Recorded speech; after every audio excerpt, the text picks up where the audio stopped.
Hey guys, it's Ao from Callus here. It looks like everyone's under fire lately. Aaron Carter has been getting a lot of heat on Twitter after the Cali Noel and Page situation, them coming out with text. It seems like Justin Bieber finds himself in some accusation, and so does Chris D'Elia. And Chris D'Elia is actually someone I've been following for a long time, so I was really shocked when I saw this. On the topic of text messages, it seems like this 2014 period seems to be a troubled time for everyone with girls coming out, with their story. So this Bieber article says Justin Bieber has denied assault allegations from 2014 in a robust Twitter thread refuting the claims, where he also revealed the alias he uses for booking hotels. The sorry singer took to social media on Sunday night to post a series of tweets outlining his whereabouts, who he was with, his alias Mike Lowry, and copies of receipts for his accommodation at the time, insisting any allegations are factually impossible. The 26-year-old was responding to an accusation by a woman who identified herself as Danielle on Twitter.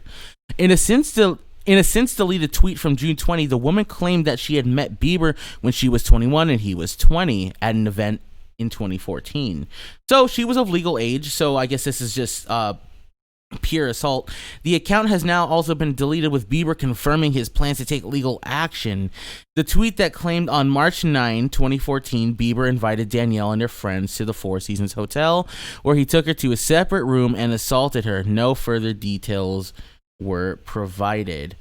So the accusations were initially denied by a representative for Bieber, Allison Kay, the general manager of Scooter Braun's SB Projects, who said that the performer did not stay at the Four Seasons on the night in question.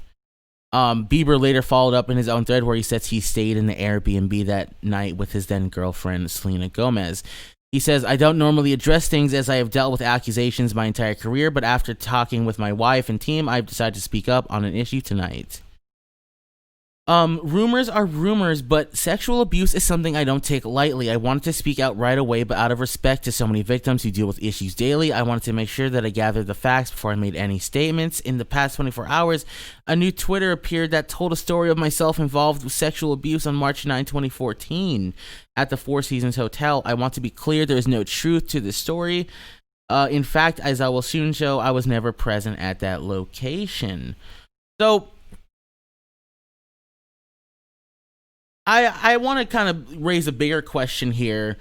I want to touch on this Chris article as well and the Aaron situation.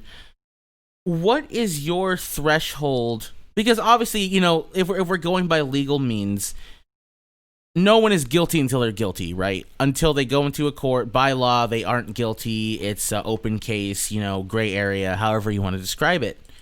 What is your threshold to where you will believe it before it is went through by a court of law? Some people freak out over a tweet. Some it's a screenshot. Some it needs more proof. It needs like an entire series done on it. What is your guys' threshold for when you're like, hey, something doesn't seem right with the situation? So with Chris D'Elia, he is in a situation, but this has to do with, a minor, so that's obviously always going to be a little more tedious. This says, one morning in the fall of her senior year of high school, Julia Holtzman awoke to find that Chris D'Elia had sent her a direct message on Instagram. The 17-year-old was confused. She was not a fan of the then 36-year-old stand-up comedian and was not following his page. She saw that D'Elia had a verified social media account and was intrigued, so she responded to him asking how he'd found her. Just came across. Is that bad? He said in November 2016 exchange.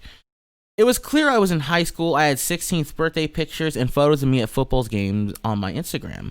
Holtzman, now 20, told the Times, I told my guy friends about it and they were like, he's famous, you have to answer. D'Elia proceeded to give Holtzman a phone number, which public records linked to his name, and suggest that she travel from Long Island to New York City to come see him. She never went, but saved screenshots of their correspondence for years. This week, she shared them publicly for the first time on Twitter, where multiple young women have come forward in recent days to allege that D'Elia was inappropriate with them. And also, not to take the Me Too movement lightly. I'm just trying to, create a discussion here. um how there seems to be like no middle ground when it comes to this stuff. I usually feel like it's either no, there's no way all these girls are lying, or it's there's no way all these girls are correct or all these girls are true.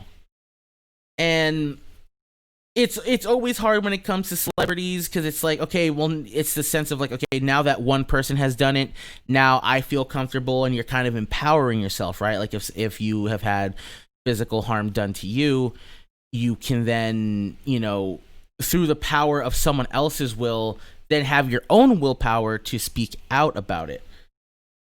Like what do you think is the correct answer for you guys?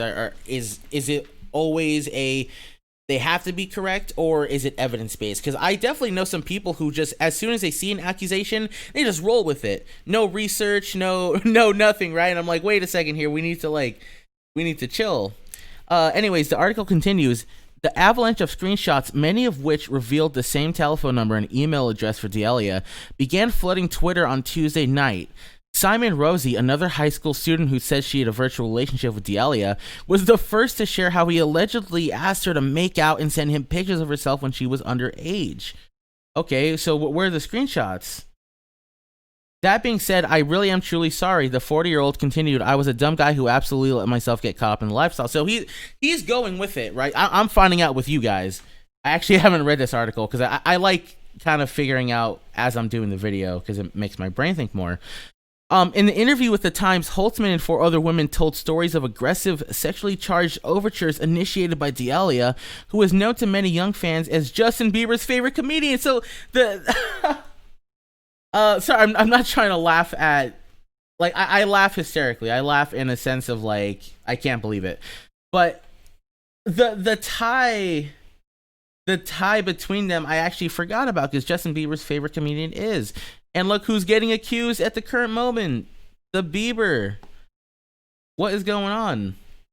In any case, yeah, this article goes on for a while, but yeah, I just want to get your guys' thought, when it comes to like either Aaron, or if you find out Bieber or Chris D'Elia, anyone. I mean, there's allegations all the time. They never usually make it to mainstream media, but I also feel like in light of the George Floyd situation, all that stuff, it seems like, a lot of people are trying to come out, and hopefully it's all for the right reasons, and they have the correct intentions and aren't just trying to, scheme on a movement that everyone kind of cares about right now. In any case, let me know what you think. This is AO from Catalyst out.